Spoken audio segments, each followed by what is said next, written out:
a lot of questions about this jumper last week when I wore this. This is from Primark. It cost me £4. However, you probably won't be going out to Primark anytime soon to buy it, so that was completely useless information. But if you're wondering where the jumper's from, it's from Primark.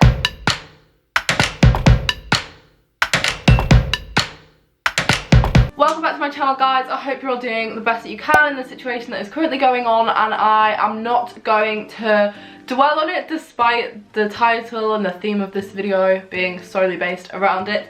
However, I just want to bring you a little bit of light entertainment. I want my channel to be a space for a little bit of escapism, and I also want to like be a little bit helpful and be somebody that you can come to watch if you are feeling a little bit bored, a little bit restless, a little bit stir crazy. If you're anything like me and you find staying in the house for more than 24 hours really hard, this is a really difficult time, and because of that I came up with a list of TV shows, films, books, activities, hobbies, various different things that you can do to spend your time somewhat productively, or maybe not productively at all, maybe just having a little bit of escapism for a while. So I have a list of 100, yes 100 things that you can do, watch or read during this weird self-isolation, quarantine, lockdown, whatever stage we are at. By the time this video goes up, it changes every afternoon, that you can do basically.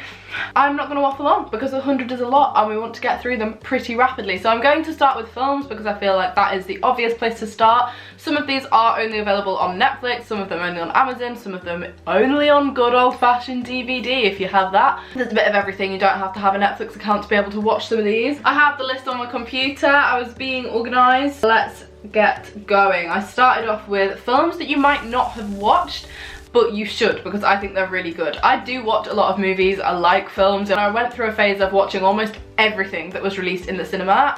I don't do that anymore just because I don't have time, but when I did my A-levels, God knows how I had time whilst I was doing my A-levels, but I used to go to the cinema every week, which was an expensive hobby, but I like it, so I feel like I know film. The first film you might not have seen, but you should, is called Game Night. That is on Netflix. I think if not, it's definitely available to watch online, and it came out in 2018. It's very good. It's a bit of a thriller, bit of a horror, bit of a mind twisty-turny, but it's a good one. The next one is Escape Room, same kind of theme. It's a bit of a thriller. Probably don't watch either of those if you're easily jumpy. The next one is Serendipity. I can't fully remember the plot of this. I watched it a while ago, but I've never heard people speaking about it. I don't know if it's a popular one or not, but that is on Netflix. The next one is Set It Up. That is a Netflix original. It's easy viewing. It's like a rom-com. It's funny. It's set in New York, so my favourite place. Honestly, guys, if I see a film or a TV series and it's set in New York, that is like me 20 times more likely to click on it. The next one, very odd one, but I watched this film just yesterday with my parents. It's called Vanilla Sky. It's got Tom Cruise in it. It's an oldie but goldie. It's 2001, and that is a proper mind-bending film. You have to be focused. It's quite a long film, but I mean, like, we've all got time on our hands, let's be honest. Let me know in the comments if you've watched it. The next one is Zootropolis. We're jumping around here, we're jumping around a lot. Zootropolis is a Disney film that definitely did not get enough credit. It is one of my favourites. I think it's Pixar, it's animated, obviously. I personally think it's one of Disney's best. We're bouncing back a little bit here with Moulin Rouge. I actually haven't seen this, which is why it's on the list. Films you haven't seen, but you should, because my parents recommend it and they rave about it a lot. Plus, I would like to go to like the Moulin Rouge area of Paris, if I ever get to go to Paris again. The next one is called The Breakup Plan. I can't remember why I added this to the list, but I think it's on Netflix. The next one is another Disney classic, which again I just don't hear being spoken about enough. It's called Bridge to Terabithia. I think it's a 90s film. It is not animated, it actually has child actors in it, and it is really, really good. It might make you cry, I can't promise it won't, but I love it, and I don't know enough people that have seen it in real life. The next one is a 2018 film. It came out in the cinemas and it was so funny. The first time I watched it, me and my mum were crying. It's called Life of the Party. It's very funny, it's very light, it's easy to watch. It's just a little bit of something to take your mind off everything going on. And the last one on films you may not have seen, but you should, is called Murder Mystery, and it has Jennifer Aniston in it, it has Adam Sandler in it, and it is kind of like a mixed take on a murder mystery. It's on Netflix. Now a list of films, I think there's about 10 in each of these lists by the way guys, of films that you've probably seen But now is the perfect time to rewatch Christmas films. I don't think there's anything wrong with watching Christmas films right now. If there is a genre that is uplifting and is going to make you feel better about yourself, Christmas films is that. So Harry Potter. The amount of people I know that go, oh, I don't have time to watch 8 Harry Potter films. What's your excuse now? Because now you do. You've got time. Stick them on. Box set. Get it on. And you'll thank me later. If you comment down below that you've never seen Harry Potter, I just don't think we should be friends. The next one on the list, just a classic feel-good film, although it actually is a sad film, I guess, as well. Bohemian Rhapsody. I love a musical, personally, a film you can sing along to. Get it on. So Bohemian Rhapsody alongside Mamma Mia. I think Mamma Mia is the ultimate feel-good film, and if you had a warm holiday booked for this whole time period, get it on, dim the lights, and just for 2 hours imagine that you're on that island in Greece living your best life, because that is where I would rather be in quarantine, on that island. That'd be a dream. Alongside the musical theme, I think if you haven't seen Chicago, you should, but I imagine most of you have, so definitely rewatch that one. Chicago is my favourite musical. It is without a doubt the one I would go and see on Broadway, on the West End, over and over again. Same with A Star is Born. I think A Star is Born is beautifully written. Not one that's going to make you feel better about yourself though, so. Now, I'm hoping you guys have all seen The Great Gatsby. Now is the time to rewatch that. If you haven't, now is the time to watch it. Some that you've definitely seen. Grease is a really good feel-good film. Another musical. Basically all musicals are pretty feel good. Grease is also a long film, so that will kill like a lot of time. Similarly, Dirty Dancing, another classic, another one that everybody should have seen, and I'm sure that you have. Possibly my favourite film of all time, and my constant go back to, is Love, Rosie. If you haven't seen it, it used to be on Netflix. I think they've taken it off, but you'll be able to find it online, and it is probably my favourite film ever. Same with Me Before You, kind of the same genre, like a rom-com, romantic based film, although Me Before You probably make you cry. Ghost, I'm sure some of you have seen that, or most of you have seen that. And then the last one I put Midnight Sun / Everything Everything / 5 Feet Apart, because they are all roughly the same. It's the same kind of story where two people are in love and for whatever reason they can't leave the house to get to each other, usually because one of them is ill. It just felt very apt right now. We can't leave the house. It's a story about making the most of those situations, basically. So, right, I'm gonna speed up, otherwise this video is gonna be long. Series that you maybe haven't watched, but you should. So we're going to TV series now. Race Across the World. Currently on every single Sunday on the BBC. It is my favourite programme the BBC have ever put out. And if you want to catch up, they did a series last year. It's all on the iPlayer. Money Heist on Netflix. Spinning Out on Netflix. Cheer on Netflix. Girl Boss is on Netflix. Unforgotten was a BBC drama. The Society is a Netflix original. The Confession Tapes, also a Netflix original. Degrassi, also a Netflix original. What If, another Netflix. Dead to Me, I think was on Netflix. Skins is a classic. And Dr. Foster. My list of series that you might not have seen that you definitely should watch. My favourite out of those was definitely Unforgotten. That was a BBC detective drama on about 3 years ago. They've recently added it to Netflix. If you love a whodunit and a murder mystery, that one is for you. The Society is probably my favourite Netflix original that they've made for a long time, and a series 2 is coming in summer, I think. And if you are a lover of true crime, which I definitely am, The Confession Tapes follows various different people that have been convicted of crimes that they say they didn't commit. Now a list of series that you probably have all watched, but you can rewatch because they are long, they are amazing, and there's always time to rewatch your favourite series. So top of that list for me is Gossip Girl. I have a confession to make. I've actually watched Gossip Girl 6 times over, from start to finish. And there are 6 series, each with 20 something episodes, and I have watched them all 6 times. I freaking love it. Rewatch that, I will be.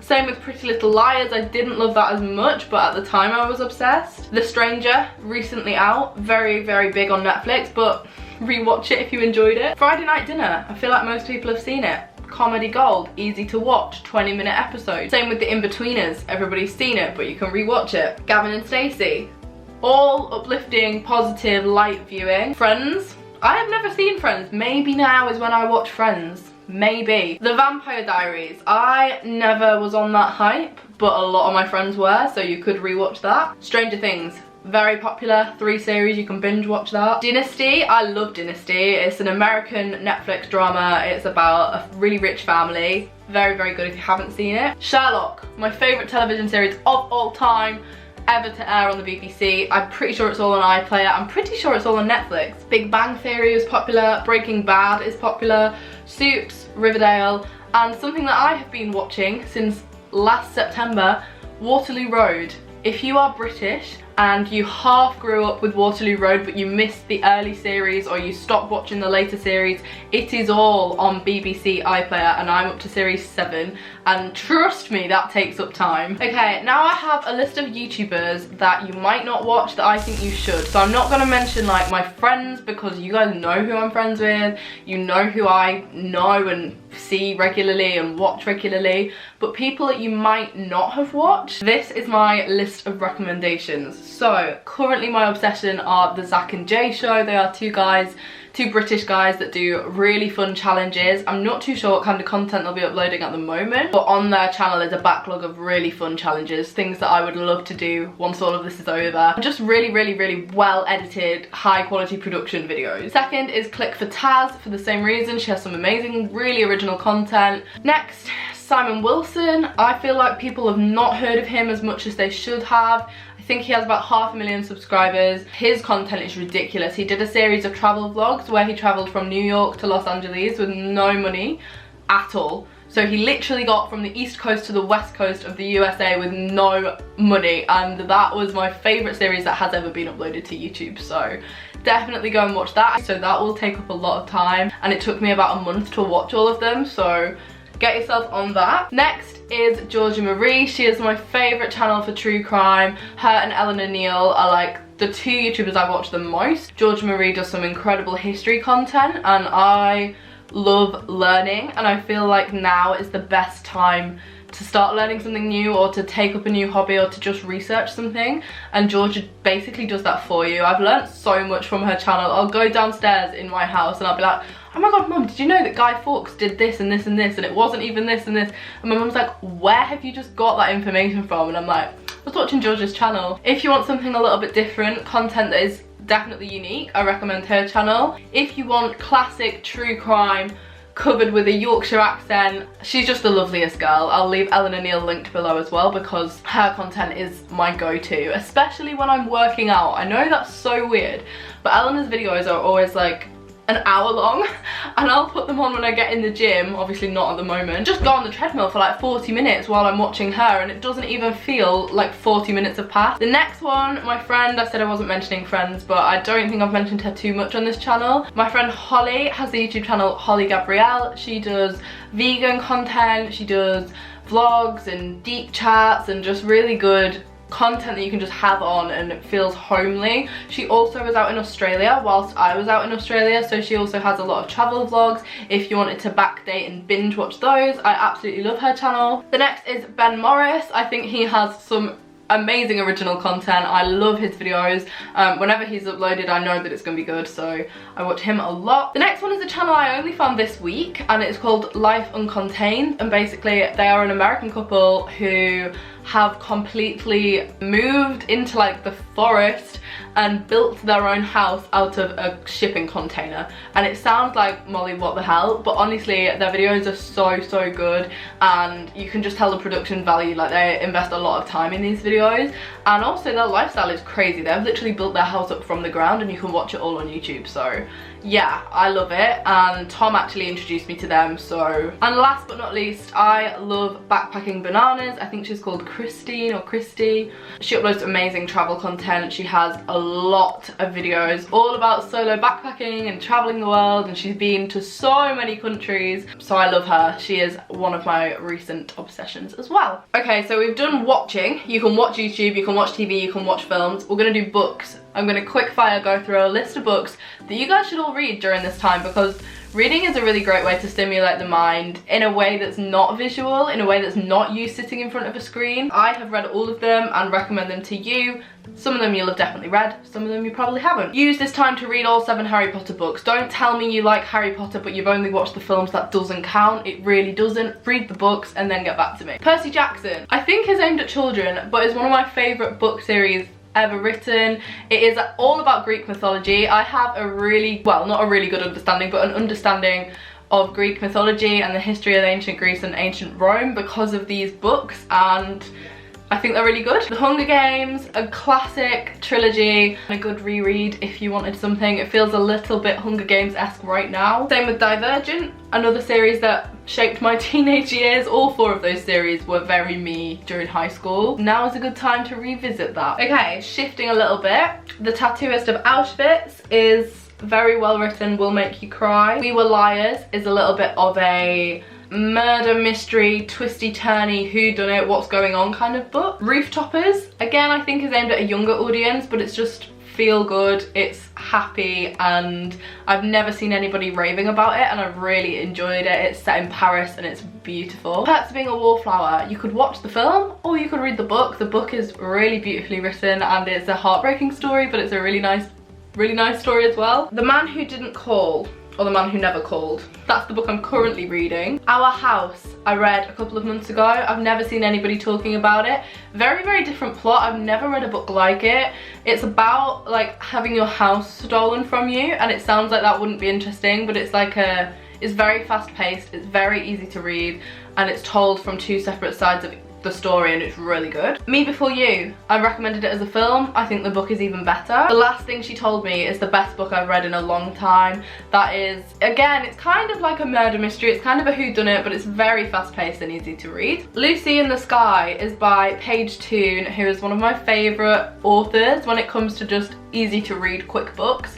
And Lucy in the Sky is set half in Australia and half in the UK. 1,000 Paper Skies, it just shocked me. It was just a really good book, and I wasn't expecting how it ended at all, so I recommend that one. And then I've got a few academic recommendations for you. So if you're wanting something a bit more mentally challenging, or just a little bit more like as if you're at school, if you're usually in school or sixth form and you want to read something a little bit more like stimulating, I really recommend The Kite Runner. I did that for my A-levels, but I think it's a really good book. Romeo and Juliet and Othello are my 2 favourite Shakespeare plays, and if you want to stimulate your brain by reading Shakespeare, now is a really good time to do that. Gatsby. The book, The Great Gatsby, is one of my favourites of all time. 1984 by George Orwell is a little bit like what we're all living through right now, so I recommend reading that. To Kill a Mockingbird is a classic that I feel like everybody should read at some point. That's my book list. My last recommendations, I think we must be up to about number 80 by now. Hobbies that you could start or continue or re-pick up during this weird time that we're all going through right now. Start a YouTube channel. I get messages all the time saying, I don't know when to start, I don't know how to start. I'd love to do YouTube, but I don't have the time. Now is the time. Same with a blog. Learn a language. There are loads of tools online to do this. You could use Duolingo, you could use Quizlet, I don't know. Basically most online learning resources have language tools involved, so definitely do that. You could pick it back up if you stopped a language in school. You could start it again. I would love to pick back up my learning of French, but will I do it? Stay tuned. Arts and crafts. So I went to Hobbycraft before this whole thing got really bad and stocked up on so many craft things. I got a paint by numbers, I got a cross stitch, I got make your own felt animals, and just random stuff that you do as a child that you don't do as an adult because you don't have time, but there's nothing to stop you from doing it as an adult. You could sew if you've got a sewing machine, you could sew, you could knit. Baking is going to become popular, I imagine. We're going to maybe have to bake a lot more. Writing, write a book, start a book, do creative writing, keep a journal. Get yourself on Skillshare. This is not sponsored by them, but they have some amazing online classrooms and online learning tools. They cover basically anything. I'll leave a link to it down below. If you're interested in starting something from scratch, they are the best tool for that, I would imagine. You could do fashion DIY, you could upcycle your clothes, you could cut your jeans into shorts, you could tie-dye, I don't know. These are all things I used to do as children, by the way, so I was a very creative child, and I feel like that side of me is going to come back out again. Skype your friends. You know those people that you are like, oh, I don't have time to call you, I can't FaceTime today, I'm busy. Now you really do have no excuse. Decorate your house. If you've got paint a wall, paint a room, gloss your doors, gloss your skirtings. I feel like There's no excuse for your house to not be looking tidy. Do a jigsaw. I know that me and my mum went out and bought like a jigsaw. We've got another one in the cupboard, so we've got 2 jigsaw options. You could do a history project. I think this is something I would love to do. There's so many areas of history that I'm so fascinated by that I always use the excuse, oh, I'd love to know more about it, I don't have time. Get online researching, use books.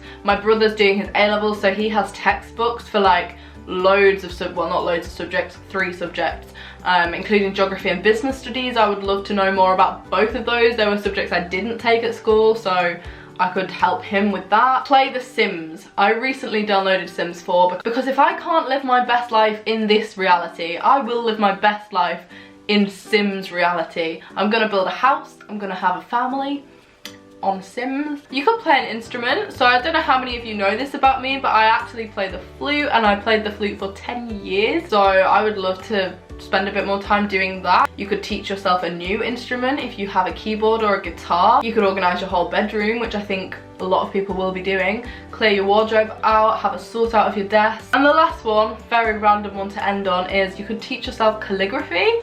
Weird one, but something I really want to do. This video is a lot longer than I anticipated it being. I thought I could say 100 things a lot quicker than that, but I hope this has been somewhat helpful. I hope that you have taken a little bit of something from this video, and if you have any questions about anything I've mentioned, let me know down below. If you want to know more about a TV series or a book that I mentioned, or who the book is by because I didn't name the authors, let me know in the comments below, and I will be replying to every single comment. And also I would love it if you guys could leave comments down below about what kind of videos you want to see from me. Obviously they're going to all be home based, they're probably going to be very chatty, so let me know down in the comments what you want to see, and let me know how you're trying to spend this time, how you're planning your time, and how you're trying to stay positive and productive in a time that actually right now is really difficult and it is really hard, and none of us know what is going on. But I hope that this took your mind off things for 20 minutes, and I shall be back on my channel on Thursday with another video. I'm probably going to upload 4 or 5 times a week at the moment because quite frankly I don't have anything else to do. So I shall be back on Thursday with another video. Bye guys!